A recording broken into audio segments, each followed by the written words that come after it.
Sad skraćujem x minus 3, x minus 3, x minus 3 i ovaj gore x minus 3. U brojniku ostaje 1.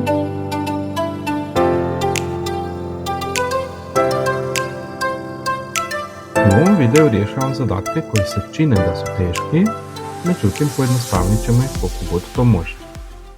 U A zadatku vidim da imam razliku kubova. To moram po formuli raspisati. Pišem x minus y u prvoj zagradi puta x na kvadrat plus xy i plus y na kvadrat. To mi je u drugoj zagradi. U nazivniku vidim da imam kub razlike i to bih mogao po formuli, međutim mogu to i ovako. Dakle, zagrada x minus y, pa ponovno zagrada x minus y i još jednom zagrada x minus y. Zašto mi ovo treba? Pa već ovdje mogu skratiti jednu zagradu u brojniku i jednu u nazivniku. Prepisat ću brojnik x na kvadrat plus xy plus y na kvadrat. U nazivniku mogu pomnožiti svaki sa svakim i dobit ću sljedeće.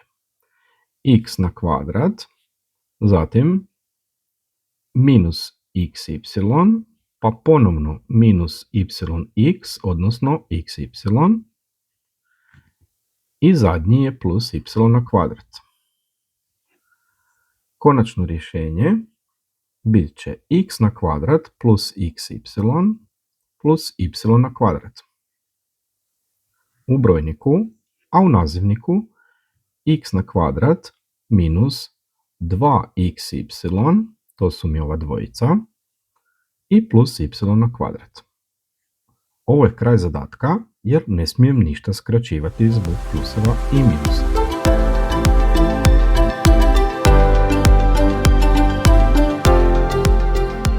Pri zadatku ponovo vidim da mogu raspisati po formuli, ali neću to raditi ni ovaj put.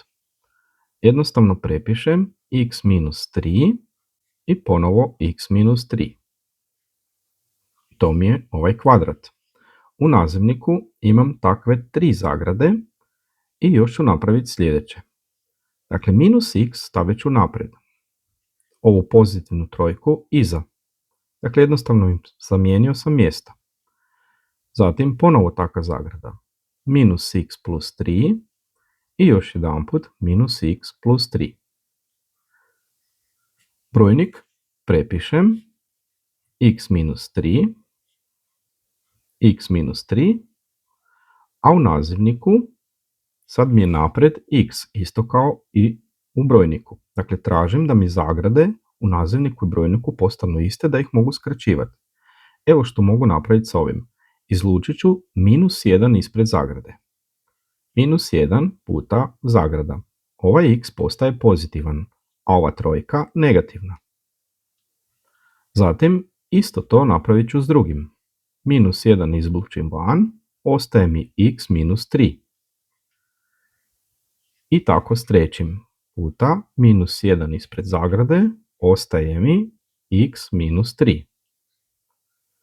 Ono što sad mogu napraviti je prepisati brojnik x minus 3, a u nazivniku vidim da se množe ove minus jedinice. Minus 1, to je pozitivna jedinica. I još jedna negativna jedinica. Dakle, minus 1 mi stoji ispred i prepišem x minus 3, zatim ponovo x minus 3 i zadnja je x minus 3. Dakle, u ovom koraku riješio sam se samo minus jedinica. Sad skraćujem x minus 3, x minus 3, x minus 3 i ovaj gore x minus 3. U brojniku ostaje 1, a u nazivniku ova dvojica. Dakle, konačno rješenje je 1 kroz ovaj minus mogu preseliti u brojnik. Dakle, neka ovaj bude minus 1. Ostaje mi samo x minus 3. I ovo je konačan rezultat.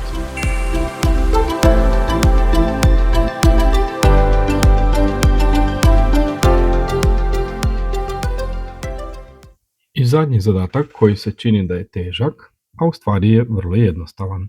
Ovdje ćemo napraviti izlučivanje. Oba monoma imaju zajednički 4, oba monoma imaju x i također po jedan y. Ono što mi ostane, kad izlučim 4xy, od prvog ostaje mi još jedan x. Minus od drugog ostaje mi jedan y. To je brojnik. U nazivniku vidim da obojica imaju 2, obojica imaju po x i po y. Ostaje mi od ovoga 1x, a od ovoga y. Ono što mogu napraviti ovdje je skraćivanje. 4 i 2 skratim, ostaje mi 2, ovdje je 1. Skratim ovaj x i ovaj gore x, također y, i ove zagrade su mi identične pa ih mogu skratiti. Dakle, ostaje mi jedino ova dvojka kroz 1, a to je u stvari 2 cijela. I ovo je kraj zadatka.